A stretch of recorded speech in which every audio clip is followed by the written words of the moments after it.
Toilet paper.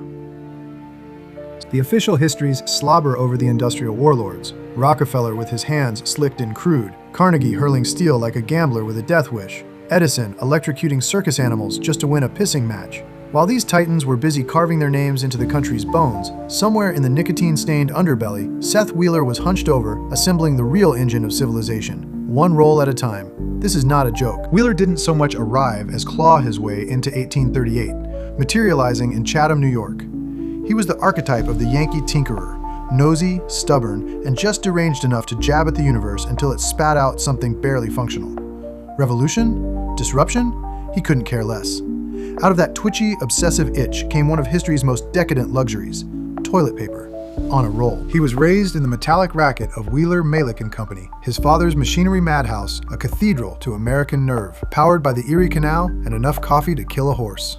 In 1849, the whole clan uprooted to Albany, that humid, twitching crossroads where every breath tasted like coal dust and river rot, and the air was so thick with ambition you could choke on it. By 1860, married to Elizabeth Alexander, Seth could have slumped into the family fortune and let the world grind on without him, but comfort made his skin crawl. While the rest of the century genuflected to steel and steam, Wheeler fixated on paper, the daily indignity no self-respecting titan would ever confess. He wasn't scheming for an empire, he just wanted to make life a little less of a grind. That's how real revolutions start. Some wild-eyed lunatic glares at a roll of paper and mutters, "This is all wrong." Before Wheeler, sanitation was a grim, knuckle-bleeding ordeal. Yesterday's newsprint, a corn cob if you were feeling especially feral, maybe a Sears catalog if the gods were in a generous mood. Joseph Gaiety tried to hawk medicated sheets in 1857, but America spat in his face and kept reaching for the classifieds. Wheeler, though, understood the primal urge for comfort. Dignity starts with not having to flay yourself raw. His invention didn't just tidy up the bathroom, it rewired the entire ritual of daily humiliation. Wheeler had his nose pressed against capitalism's dirty secret.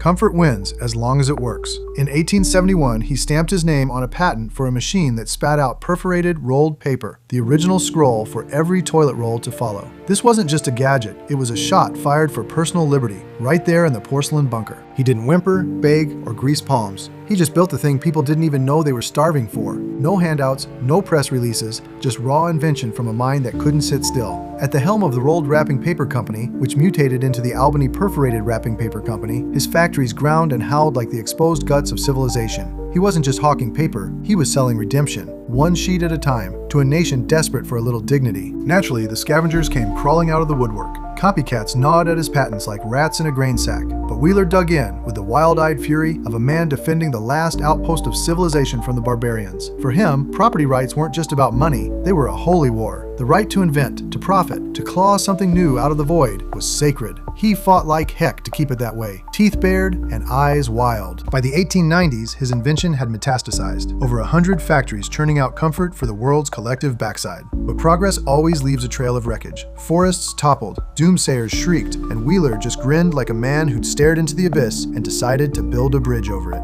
Unlike today's eco-priests, who pawn off their guilt on some faceless agency, Wheeler's crowd took their lumps straight. They knew every jolt of genius throws a shadow, but rot and inertia stink worse than any unflushed sin. Better to burn than to molder. Wheeler didn't die with enough cash to buy a senator, but he died with his boots on as a dues-paying member of the American Society of Mechanical Engineers and the madman who spun shame into industry. When he finally checked out in 1925, he left more than a patent portfolio.